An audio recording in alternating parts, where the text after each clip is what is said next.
New Treasure Seekers by Edith Nesbit. Chapter 13. The Poor and Needy. "What shall we do today, kiddies?" said Mrs. Bax. We had discovered her true nature but 3 days ago, and already she had taken us out in a sailing boat and in a motor car, had given us sweets every day, and taught us 11 new games that we had not known before. And only 4 of the new games were rotters. How seldom can as much be said for the games of a grown-up, however gifted. The day was one of cloudless blue perfectness, and we were all basking on the beach. We had all bathed. Mrs. B. said we might.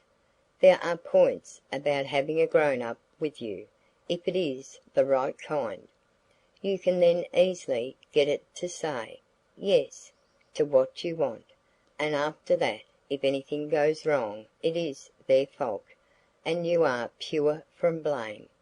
But nothing had gone wrong with the bathe, and, so far, we were all alive, and not cold at all, except our fingers and feet.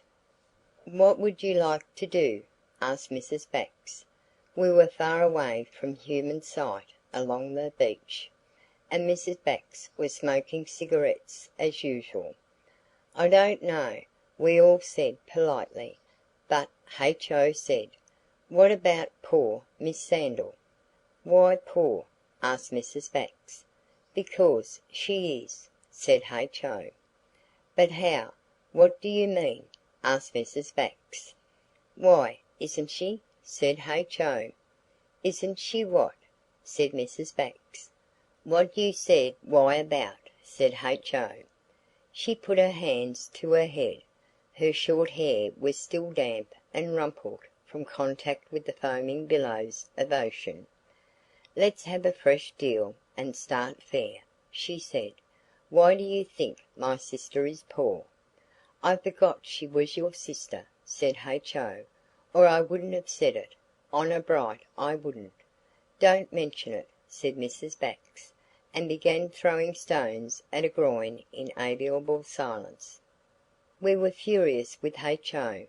First because it is such bad manners to throw people's poverty in their faces, or even in their sisters' faces, like H.O. had done, and second because it seemed to have put out of Mrs. Bax's head what she was beginning to say about what would we like to do.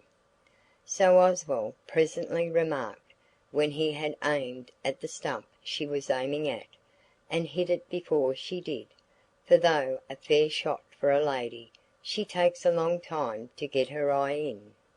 "Mrs. Bax, we should like to do whatever you like to do." This was real politeness, and true too, as it happened, because by this time we could quite trust her not to want to do anything deeply duffing. "That's very nice of you," she replied, "but don't let me interfere with any plans of yours. My own idea was to pluck a waggonette from the nearest bush. I suppose they grow freely in these parts." "There's one at the Ship," said Alice. "It costs 7 and 6 to pluck it, just for going to the station." "Well then, and to stuff our waggonette with lunch and drive over to Lynwood Castle and eat it there." "A picnic!" fell in a sense of joy from the lips of one and all. "We'll also boil the billy in the castle courtyard, and eat buns in the shadow of the keep." "Tea as well," said H.O., "with buns? You can't be poor and needy anyway, whatever you're—" We hastily hushed him, stifling his murmurs with sand. "I always think," said Mrs. Bax dreamily, "that 'the more the merrier' is peculiarly true of picnics. So I have arranged, always subject to your approval, of course, to meet your friends, Mr. and Mrs. Red House, there, and—" We drowned her conclusive remarks with a cheer, and Oswald, always willing to be of use, offered to go to the Ship and see about the waggonette. I like horses and stable yards, and the smell of hay and straw, and talking to ostlers and people like that." There turned out to be 2 horses belonging to the best waggonette, or you could have a 1-horse one, much smaller, with the blue cloth of the cushions rather frayed, and mended here and there, and green in patches from age and exposition to the weather. Oswald told Mrs. Bax this, not concealing about how shabby the little one was, and she gloriously said, "The pair by all means. We don't kill a pig every day." "No, indeed," said Dora, "but if killing a pig means having a lark, Mrs. Bax is as good a pig killer as any I ever knew." It was splendid to drive, Oswald on the box beside the driver, who had his best coat with the bright buttons, along the same roads that we had trodden as muddy pedestrians, or travelled along behind Bates's donkey. It was a perfect day, as I said before. We were all clean and had our second best things on. I think second bests are much more comfy than first bests. You feel equivalent to meeting anyone, and have a heart for any fate, as it says in the poetry book, and yet you are not starched and booted and stiffened and tightened out of all human feelings. Linwood Castle is in a hollow in the hills. It has a moat all round it, with water lily leaves on it. I suppose there are lilies when in season. There is a bridge over the moat, not the draw kind of bridge, and the castle has 8 towers, 4 round and 4 square ones, and a courtyard in the middle, all green grass and heaps of stones, stray bits of castle, I suppose they are, and a great white may tree in the middle that Mrs. Bax said was hundreds of years old. Mrs. Red House was sitting under the may tree when we got there, nursing her baby in a blue dress and looking exactly like a picture on the top of a chocolate box. The girls instantly wanted to nurse the baby, so we let them, and we explored the castle. We had never happened to explore one thoroughly before.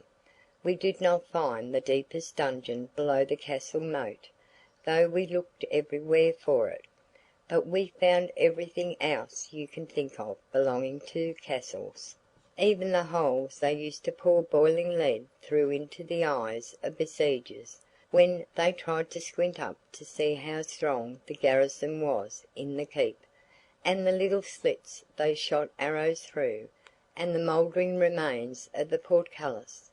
We went up the 8 towers, every single one of them, and some parts were jolly dangerous, I can tell you. Dicky and I would not let H.O. and Noel come up the dangerous parts. There was no lasting ill feeling about this. By the time we had had a thorough good explore, lunch was ready. It was a glorious lunch, not too many meaty things, but all sorts of cakes and sweets, and grapes and figs and nuts. We gazed at the feast, and Mrs. Bax said, "There you are, young Copperfield, and a royal spread you've got." They had currant wine, said Noel, who had only just read the book by Mr. Charles Dickens. "Well, so have you," said Mrs. Bax. "And we had 2 bottles of it." "I never knew any one like you," said Noel to Mrs. Red House, dreamily with his mouth full, "for knowing the things people really like to eat, not the things that are good for them, but what they like, and Mrs. Bax is just the same." "It was one of the things they taught at our school," said Mrs. Bax. "Do you remember the Saturday night feasts, Chloe, and how good the coconut ice tasted after extra strong peppermints?" "Fancy you knowing that," said H.O. "I thought it was us found that out." "I really know much more about things to eat than she does," said Mrs. Bax. "I was quite an old girl when she was a little thing in pinafores. She was such a nice little girl." "I shouldn't wonder if she was always nice," said Noël, "even when she was a baby." Everybody laughed at this, except the existing baby, and it was asleep on the waggonette cushions under the white may tree, and perhaps if it had been awake it wouldn't have laughed, for Oswald himself, though possessing a keen sense of humour, did not see anything to laugh at. Mr. Red House made a speech after dinner, and said drink to the health of everybody, one after the other, in currant wine, which was done, beginning with Mrs. Bax and ending with H.O. Then he said, "Some of us avaunt! What shall we play at?" And nobody, as so often happens, had any idea ready. Then suddenly Mrs. Red House said, "Good gracious, look there!" And we looked there, and where we were to look was the lowest piece of the castle wall, just beside the keep that the bridge led over to.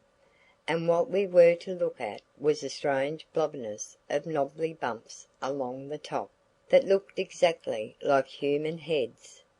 It turned out when we had talked about cannonballs and New Guinea that human heads were just exactly what they were. Not loose heads, stuck on pikes or things like that, such as there often must have been while the castle stayed in the olden times it was built in and belonged to, but real live heads with their bodies still in attendance on them. They were, in fact, the village children. "Poor little Lazaruses," said Mr. Red House. "There's not such a bad slice of Dives' feasts left," said Mrs. Bax. "Shall we?" So Mr. Red House went out by the keep and called the heads in, with the bodies they were connected with, of course, and they came and ate up all that was left of the lunch–not the buns, of course, for those were sacred to tea time, but all the other things, even the nuts and figs, and we were quite glad that they should have them. Really and truly we were, even H.O. They did not seem to be very clever children, or just the sort you would choose for your friends, but I suppose you like to play, however little you are other people's sort. So, after they had eaten all there was, when Mrs. Red House invited them all to join in games with us, we knew we ought to be pleased. That village children are not taught rounders, and though we wondered at first why their teachers had not seen to this, we understood presently, because it was most awfully difficult to make them understand the very simplest thing. But they could play all the ring games, and the nuts and may, and there came 3 knights, and another one we had never heard of before. The singing part begins, "Up and down the green grass, this and that and thus. Come along, my pretty maid, and take a walk with us. You shall have a duck, my dear, and you shall have a drake, and you shall have a handsome man, for your father's sake." I forgot the rest, and if anybody who reads this knows it, and will write and tell me, the author will not have laboured in vain. The grown-ups played with all their heart and soul. I expect it is but seldom they are able to play, and they enjoyed the novel excitement. And when we'd been at it some time, we saw there was another head looking over the wall. "Hallo!" said Mrs. Bax. "Here's another of them. Run along and ask it to come and join in." She spoke to the village children, but nobody ran.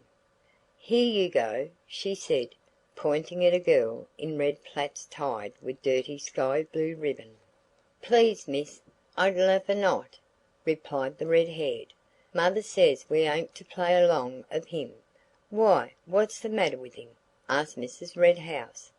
"His father's in jail, miss, along of snares and night lines, and no one won't give his mother any work, so my mother says we ain't to demean ourselves to speak to him." "But it's not the child's fault," said Mrs. Red House, "is it now?" "I don't know, miss," said the red-haired, "But it's cruel," said Mrs. Bax. "How would you like it if your father was sent to prison, and nobody would speak to you?" "Father's always kept himself respectable," said the girl with the dirty blue ribbon. "You can't be sent to jail, not if you keeps yourself respectable. You can't, miss." "And do none of you speak to him?" The other children put their fingers in their mouths, and looked silly, showing plainly that they didn't. "Don't you feel sorry for the poor little chap?" said Mrs. Bax. No answer transpired. "Can't you imagine how you'd feel if it was your father?" "My father always keep himself respectable," the red-haired girl said again. "Well, I shall ask him to come and play with us," said Mrs. Red House. "Little pigs," she added in low tones, only heard by the author and Mr. Red House. But Mr. Red House said in a whisper that no one overheard except Mrs. R. H. and the present author: "Don't, Puss cat, it's no good. The poor little pariah wouldn't like it, and these kids only do what their parents teach them." If the author didn't know what a stainless gentleman Mr. Red House is, he would think he heard him mutter a word that gentlemen wouldn't say. Tell of a detachment of consolation. Mr. Red House went on: "Look here, our kids. Who'll go and talk to the poor little chap?" We all instantly said, "I will." The present author was chosen to be the one. When you think about yourself there is a kind of you that is not what you generally are but that you know you would like to be, if only you were good enough. Albert's uncle says this is called your ideal of yourself. I will call it your best I, for short. Oswald's best I was glad to go and talk to that boy whose father was in prison. But the Oswald that generally exists hated being out of the games, yet the whole Oswald, both the best and the ordinary, was pleased that he was the one chosen to be a detachment of consolation. He went out under the great archway, and as he went he heard the games beginning again. This made him feel noble, and yet he was ashamed of feeling it. Your feelings are a beastly nuisance if once you begin to let yourself think about them. Oswald soon saw the broken boots of the boy whose father was in jail so nobody would play with him, standing on the stones near the top of the wall where it was broken to match the boots. He climbed up and said hello.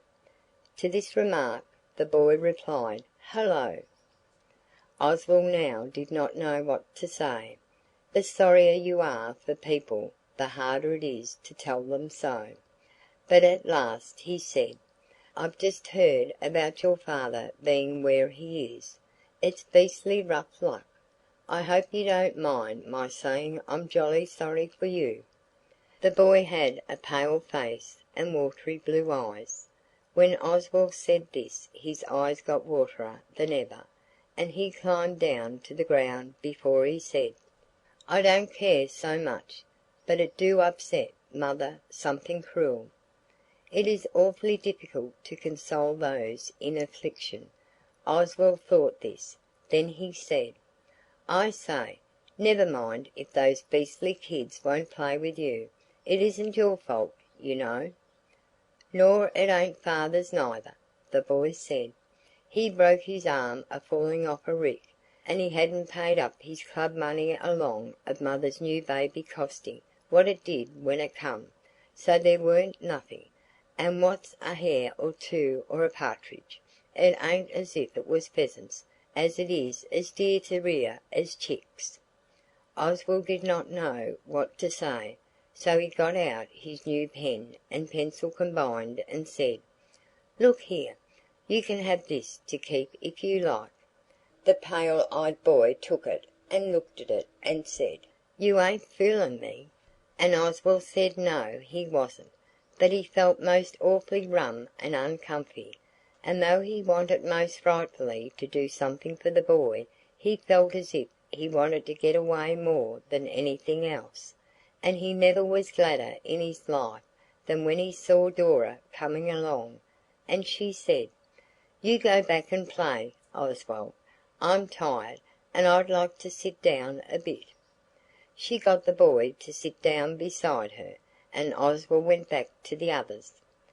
Games, however unusually splendid, have to come to an end, and when the games were over and it was tea, and the village children were sent away, and Oswald went to call Dora and the prisoner's son, he found nothing but Dora, and he saw at once, in his far-sighted way, that she had been crying. It was one of the airless days we ever had, and the drive home was good, but Dora was horribly quiet, as though the victim of dark interior thoughts, and the next day she was but little better. We were all paddling on the sands, but Dora would not, and presently Alice left us and went back to Dora, and we all saw across the sandy waste that something was up. And presently Alice came down and said, "Dry your feet and legs and come to a council. Dora wants to tell you something." We dried our pink and sandy toes, and we came to the council. Then Alice said, "I don't think H.O. is wanted at the council. It isn't anything amusing. You go and enjoy yourself by the sea, and catch the nice little crabs, H.O. dear." H.O. said, "You always want me to be out of everything. I can be councils as well as anybody else." "Oh, H.O.," said Alice, in pleading tones, "not if I give you half a penny to go and buy bull's eyes with." So then he went, and Dora said, "I can't think how I could do it when you'd all trusted me so. And yet I couldn't help it. I remember Dicky saying when you decided to give it me to take care of, about me being the most trustworthy of all of us. I'm not fit for any one to speak to, but it did seem the really right thing at the time. It really and truly did, and now it all looks different." "What has she done?" Dicky asked this, but Oswald almost knew. "Tell them," said Dora, turning over on her front and hiding her face partly in her hands and partly in the sand. "She's given all Miss Sandal's money to that little boy that the father of was in prison," said Alice. "It was £1 13 7 halfpenny," sobbed Dora. "You ought to have consulted us, I do think really," said Dicky. "Of course, I see you're sorry now, but I do think that—" "How could I consult you?" said Dora. "You were playing cat and mouse, and he wanted to go home. I wish you'd heard what he told me, that's all, about mother being ill, and nobody letting her to do any work because of where his father is, and his baby brother ill. Poor little darling, and not enough to eat, and everything as awful as you can possibly think. I'll save up and pay it all back out of my own money. Only do forgive me, all of you, and say you don't despise me for a forger and embezzlementer. I couldn't help it." "I'm glad you couldn't," said the sudden voice of H.O., who had sneaked up on his young stomach unobserved by the council. "You shall have all my money too, Dora, and here's the bull's eye halfpenny to begin with." He crammed it into her hand. "Listen. I should jolly well think I did listen," H.O. went on. "I've just as much right as anybody else to be in at a council, and I think Dora was quite right, and the rest of you are beasts not to say so too, when you see how she's blubbing. Suppose it had been your darling baby brother ill, and nobody hadn't given you nothing when they got pounds and pounds in their silly pockets." He now hugged Dora, who responded. "It wasn't her own money," said Dicky. "If you think you're our darling baby brother," said Oswald. But Alice and Noël began hugging Dora and H.O., and Dicky and I felt it was no go. Girls have no right and honourable feelings about business, and little boys are the same." "All right," said Oswald rather bitterly. "If a majority of the council backs Dora up, we'll give in. But we must all save up and repay the money, that's all. We shall all be beastly short for ages." "Oh," said Dora, and now her sobs were beginning to turn into sniffs, "you don't know how I felt, and I've felt most awful ever since.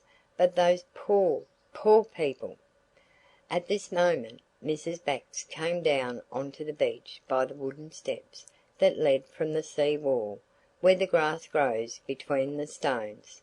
"Hullo," she said. "Hurt yourself, my Dora dove?" Dora was rather a favourite of hers. "It's all right now," said Dora. "That's all right," said Mrs. Bax, who has learnt in Aunty What's name climbs that great art of not asking too many questions. "Mrs. Red House has come to lunch. She went this morning to see that boy's mother–you know, the boy the others wouldn't play with." We said yes. "Well, Mrs. Red House has arranged to get the woman some work, like the dear she is. The woman told her that the little lady–that's you, Dora– had given the little boy £1 13 7." Mrs. Bax looked straight out to sea through her gold–rimmed spectacles and went on. "That must have been about all you had among the lot of you. I don't want to jaw, but I think you're a set of little bricks, and I must say so or expire on the sandy spot." There was a painful silence. H.O. looked, "There, what did I tell you?" at the rest of us. Then Alice said, "We others had nothing to do with it. It was Dora's doing." I suppose she said this because we did not mean to tell Mrs. Bax anything about it, and if there was any brickiness in the act we wished Dora to have the consolement of getting the credit of it. But of course Dora couldn't stand that. She said– "Oh, Mrs. Bax, it was very wrong of me. It wasn't my own money, and I'd no business to. But I was so sorry for the little boy and his mother and his darling baby brother. The money belonged to someone else." "Who?" Mrs. Bax asked ere she had time to remember the excellent Australian rule about not asking questions. And H.O. blurted out, "It was Miss Sandal's money, every penny," before we could stop him. Once again our career concealment was at an end. The rule about questions was again unregarded, and the whole thing came out. It was a long story, and Mrs. Red House came out in middle, but nobody could mind her hearing things. When she knew all, from the plain living to the peddler who hadn't a licence, Mrs. Bax spoke up like a man, and said several kind things that I won't write down.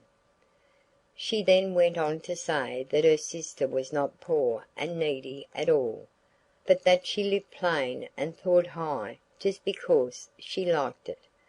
We were very disappointed as soon as we had got over our hardly believing any one could like it, I mean, and then Mrs. Red House said, "Sir James gave me £5 for the poor woman, and she sent back 30 of your shillings. She had spent 3 and 7pence, and they had a lovely supper of boiled pork and greens last night. So now you've only got that to make up, and you can buy a most splendid present for Miss Sandal." It is difficult to choose presents for people who live plain and think high because they like it, but at last we decided to get books. They were written by a person called Emerson, and of a dull character, but the backs were very beautiful, and Miss Sandal was most awfully pleased with them when she came down to her cottage with her partially repaired brother, who had fallen off the scaffold when treating a bricklayer to tracts. This is the end of the things we did when we were at Lymchurch in Miss Sandal's house. It is the last story that the present author means ever to be the author of, so good bye. if you have got as far as this. Your affectionate author. End of chapter 13. End of New Treasure Seekers by Edith Nesbit.